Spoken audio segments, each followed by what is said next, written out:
You don't see many of them there, many of them today. You know, they just don't have. They just seem to be getting more stupid or something. Like they're. You look at TV. People aren't watching TV anymore because it's run by psychopaths, and it's appalling. It's unwatchable because they don't get it. You look at rock music and pop music today, nobody's buying records anymore. And all the bands that were big back in the 70s and 80s are still the biggest touring acts in the world. And no one's buying music anymore because it's so bad, and it's all a product of the psychopathic mind. Another very important one that I want to bring up there in terms of the cultural shift was that up until the early 1990s, people were very fashion bound in that they wore this. If you look at people, say, from the 1920s to the 1990s, the fashion styles were consistent with everyone, no matter what it was. Like, you know, really bad rayon in the 70s with like flared trousers and shorts. In the 80s, the new romantic haircuts and all that kind of thing. That stopped in the 90s, and from about 95 on, people have been wearing whatever they feel like wearing. So they've lost that as well. Like, it's almost like individual, you know, people, unless you don't see people wearing the same clothes everywhere now. It doesn't, like when I was a kid in the 70s and 80s, all the girls and fellas all basically wore the fashion. That's all gone now. So that's another sign that they're losing it. That was a very important way they controlled us. So yeah, you're right.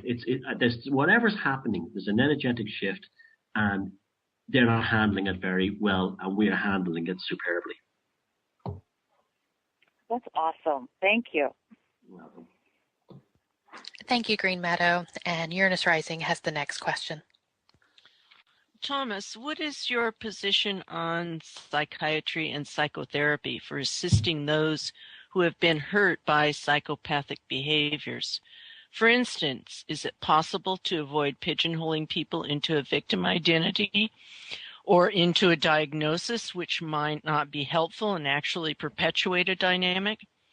Does it depend on the expertise and knowledge of psychopathic behavior by the professional individuals offering such assistance?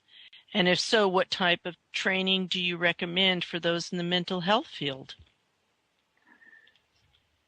I consider psychiatry to be a catastrophe. Yeah, I know it's been around for us a long time, but when all the people I know that have been damaged by psychopaths have gone to see a psychiatrist, the psychiatrist just became the next psychopath.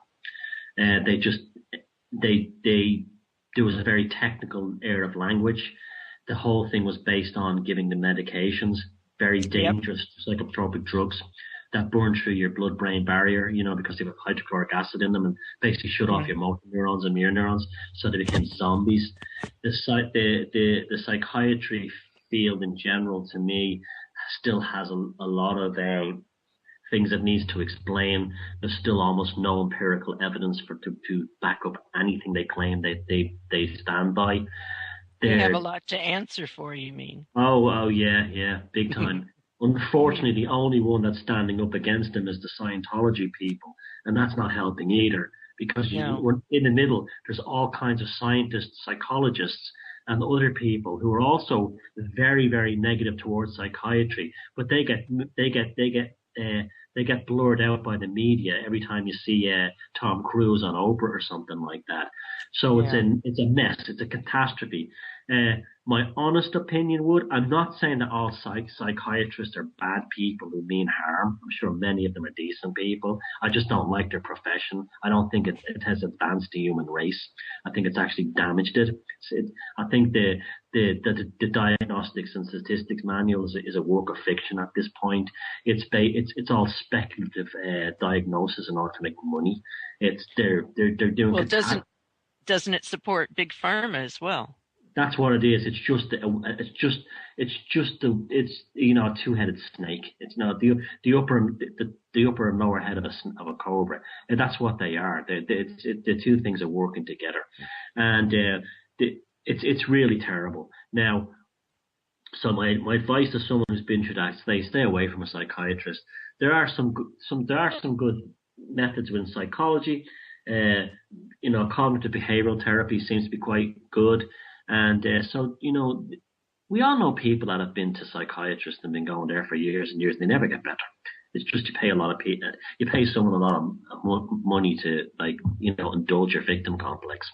And that's really what it comes down to. And also, at the end of the day, psychiatry believes that everyone should be happy. And that's completely bogus because most human art and creativity comes from the flux that happens between the lowest depression and in order to get back up to the heights. So between the Eros and Thanatos, yes, exactly. And I don't want to, so I'm sorry if I'm offending anyone that's listening to this, but I'm sorry. My next book, I've actually pretty much launched a kind of a savage attack on them, and I'm expecting a backlash from it. But I'm sorry, this is how I feel, and I'm not a fan. Well, perhaps they're the ones that need the knowledge as much as anybody else. But that leads on to my next question, which is, would you be able to tell us a little bit about your upcoming book, Defeated Demons, Reclaiming Your Freedom from Consciousness, Parasites in Psychopathic Society? Yeah, the next book, okay, I write about psychopaths, I identify them, but my purpose of my life is in doing this, that has diverted me away from being an artist and so on, is that I wouldn't do it if I didn't think there were solutions. And there are solutions. So this can be seen as the second part of Puzzling People. Puzzling People was like, here's the problem, and the next book will be, here's the way out of mess. So it'll continue from Puzzling People in that sense. I'll cover things I didn't cover in the first book, such as child psychopaths and elderly psychopaths and even handicapped psychopaths who may or may not have a handicap but play on it to use other people. That's a very interesting thing. And I'll have more testimonies dealing with, I specifically looked for testimonies that could help people solve problems. So there's one woman, how she used the court system to get, her kid away from a psychopathic batter. And then I finished the book up with, like, many of the things I spoke here about, the actual tools we can use in our own lives to make our lives, even if you haven't been affected by a psychopath, to move on, make a better life for yourself, and to heal from trauma in general.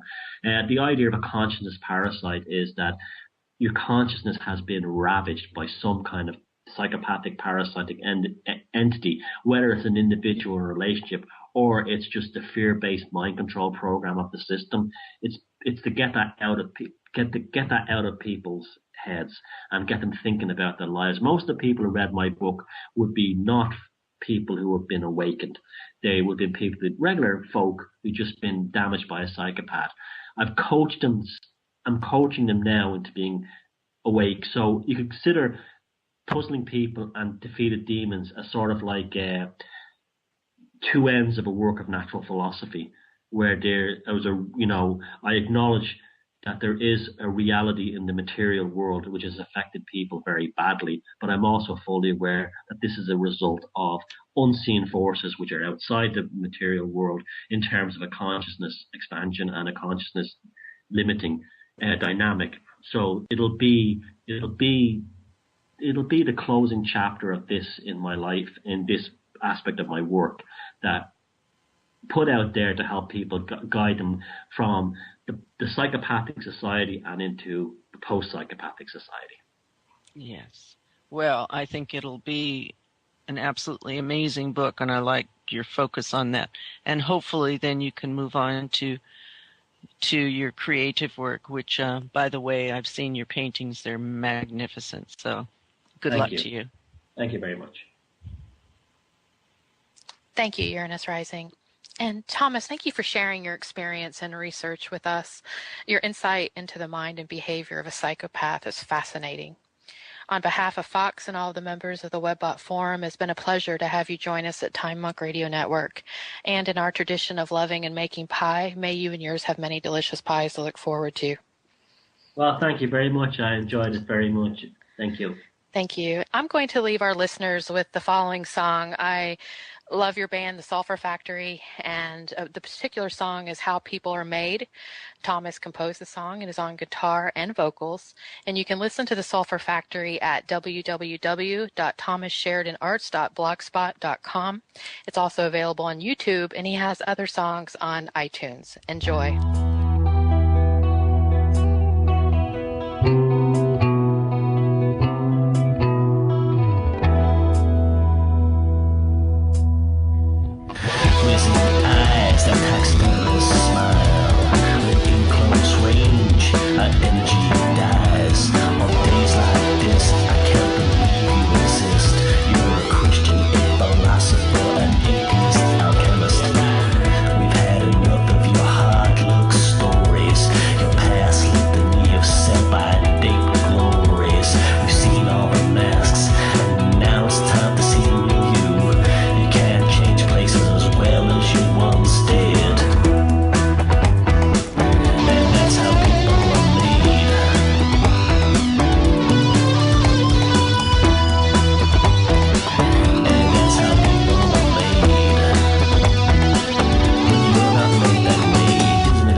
calling others delusional.